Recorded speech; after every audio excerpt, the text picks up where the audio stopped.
May mga araw talagang hindi mo alam kung ano ang hinahanap mo. Minsan tao, minsan peace of mind. Pero kadalasan, pag binuksan mo ang refrigerator, pagkain lang pala. So today, magluluto tayo. Simple lang. Ang mga kailangan natin ay mga bagay na kapag pinagsama-sama mo ng tama, may chance na maging masarap. Parang buhay, parang relasyon, pero mas reliable ang recipe. Una, niyahanda natin ang mga sangkap. Kung makikita nyo, kadalasan inuuna ko ang mantika kasi yun naman talaga ang kailangan. Ang tahimik ng kitchen madalas kapag madaling araw. Pero umaga ako nagluluto ngayon. Ayan, so walang notifications, walang scene kapag ganong oras madaling araw. Pero ayun, unahin natin ang garlic sa oil. Pakinggan natin ang pitik at talsik ng mantika. Ihulog na rin natin ng sibuyas na may kasamang bell pepper. Kasi kasama yan doon sa binili kong tigda 30 pesos na naka-plastic eh. So maybe today will be a good day.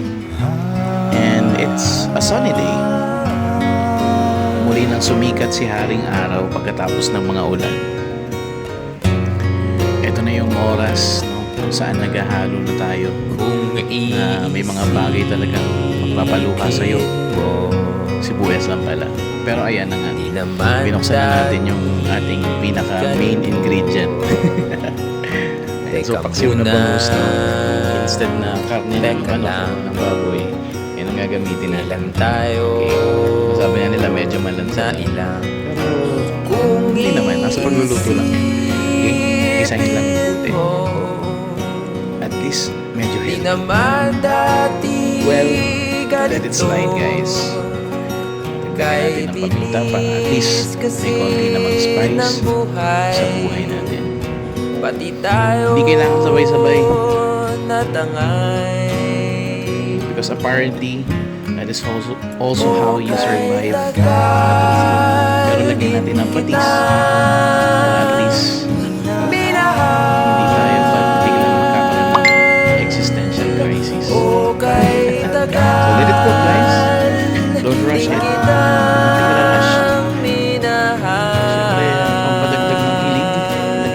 Oyster sauce, because some things becomes better when you stop forcing them into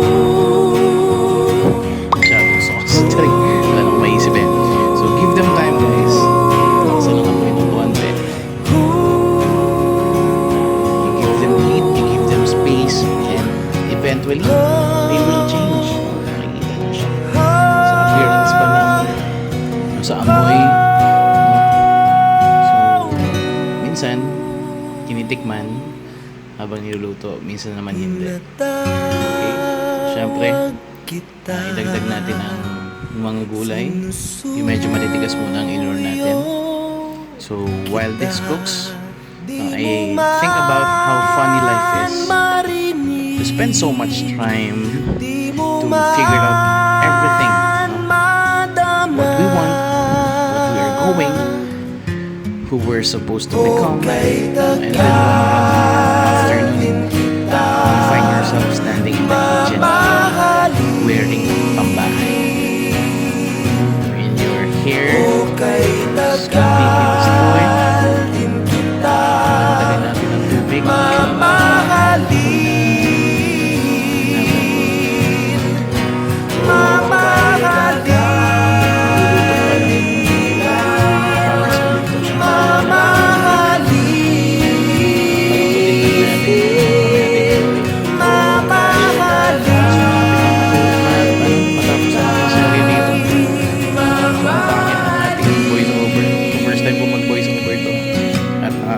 Thank you guys. Bye-bye.